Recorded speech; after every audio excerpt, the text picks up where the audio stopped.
Showing acts of kindness is something we can all do, and we need it today.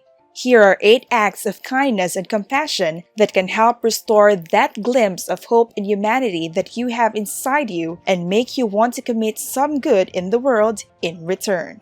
Hey everyone! This is One Away, the channel where we give you the latest and greatest topics you probably never thought about or thought about them like this. If you've ever had challenges in waking up thinking that you're lost and have no purpose in life, or if you feel like the world is a bunch of bad things multiplies, check out this video.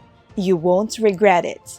Before we proceed, please leave us a thumbs up if you like this video and hit that subscribe button if you want to get the latest videos we put out.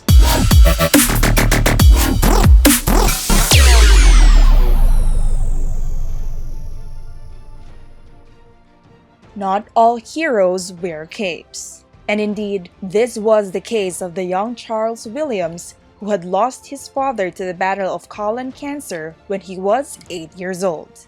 For a boy who had the nickname of Chucky, you'd think he would have turned out the other cheek and turned back at the abyss with anger in his heart. But the boy from Evansville, Indiana got up and made his father proud, honoring him and the legacy he left through acts of charity. Including the other unsung heroes of their communities, Charles filled up a trailer with lots of toys in order to help a local nonprofit on their projects. The work you do is thankless, and the territory does not always give you tangible rewards in the press and media.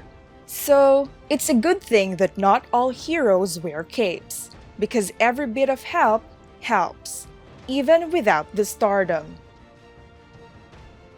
Donate what you can. Giving out organs is no walk in the park. There are a lot of decisions involved and a lot more emotional components there as well. And making that decision and executing it does not make it easier. But that was what Patricia Almonte did when she decided to donate her late 3-year-old daughter, Veronica.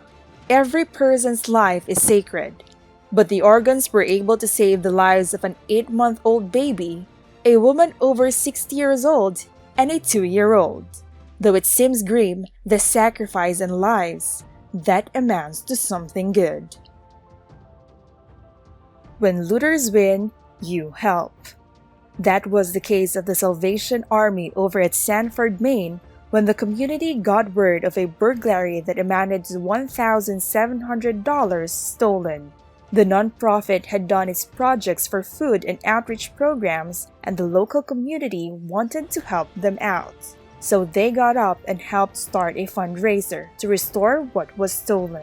Even better, 3 businesses gave the nonprofit a $1,700 donation, which helped out their efforts greatly. When people of the community offered to help out despite their differences, that is a testament as any to the values of kindness. The case of forgotten identity. When we lose our stuff on the road or at some place like a cafe or a mall, it is a likely fact that we probably won't get them back.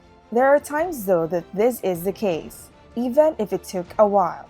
Back in 2000, some construction workers found what seemed like a stolen pocketbook from 1957. They gave it to the head office and they soon released it to the rest of the media.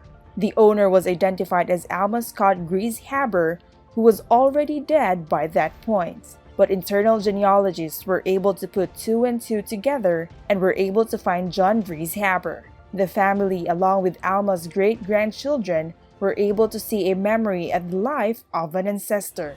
It took a long time, but a good Samaritan or two still exists. A home for ones without. Though the DC movie Shazam is not as well known compared to other superheroes, it touched the hearts of people when they showcased a foster family at the core. And in real life, it touches hearts to know that for whatever reason children don't have a family to go to, there are people that wish to open their homes for them.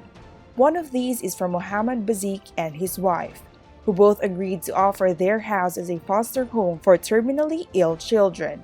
Even more, the case, these children who had a shorter lifespan weren't taken by others, and his wife died some years after.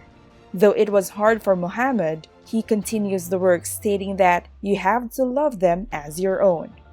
Although these children are gravely sick and they don't have much time, Muhammad's foster home helps to bring that spark of joy at a time when they have all but lost theirs. Trust in the higher power. Although religion can offer solace to some and hatred for most, there are cases where everyone should meet in unity despite their faiths. Such an example is from Steve St. Bernard, and true to his family namesake, he comes to catch his daughter when it mattered. Having gone back to his home, this bus driver was told by nearby children that his young daughter, who was dealing with autism, climbed to the air conditioner unit of their home 3 stories above. He prayed and watched and waited for 7 very difficult minutes for his daughter to come through. Eventually, his daughter jumped and he caught her, with a torn tendon as a result. Safe and sound, he professed that while not an athlete, he put his faith that God would help her fall into his father's arms. He could have gotten there late. Kids could not have told him about it, and of course, he could have missed catching his daughter. This can all help us to remember that sometimes the greatest acts of kindness occur when we give up our ego and let the higher power lead us to do what is good. What makes a true champion? In the olden days, the Greeks thought sports were not only a spectacle for entertainment, but that it could show you a person's good virtues amidst all adversity. Many athletes today compete for sponsorships, for awards, for accolades, and it's often to feed their families, which is understandable.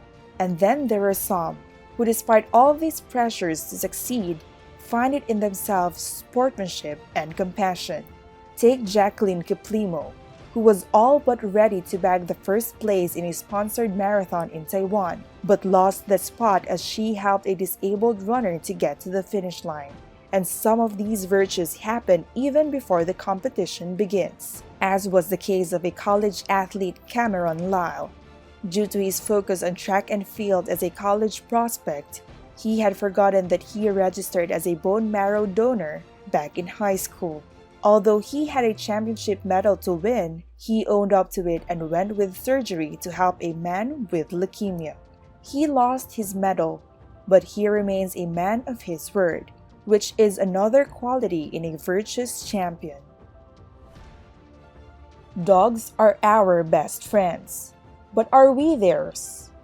Dogs are cute, and so are cats and a bunch of other animals. They entertain us, make us laugh, and sometimes establish long-term companionship. But are they happy about having us around? These stories seem to show that that is the case. Take this one from Annie Williams, who helped orphan kangaroos who lost their mothers and pack in a wild bushfire incident in 2009 in Australia. Acting as a surrogate mother, she gave these roos a home where they could get shelter and food. She even made them pouches. And yes, dogs are really a human's best friend.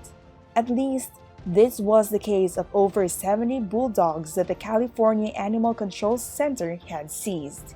Originally, from a backyard breeder, their paws were soaked in urine, they had no hair, they had wounds all around, and they were in crates. When over 3,000 people decided to adopt these neglected pups, they had finally received love and care. They even had a reunion a year after adopting them. If we can show such compassion for dogs, we can show compassion to everyone.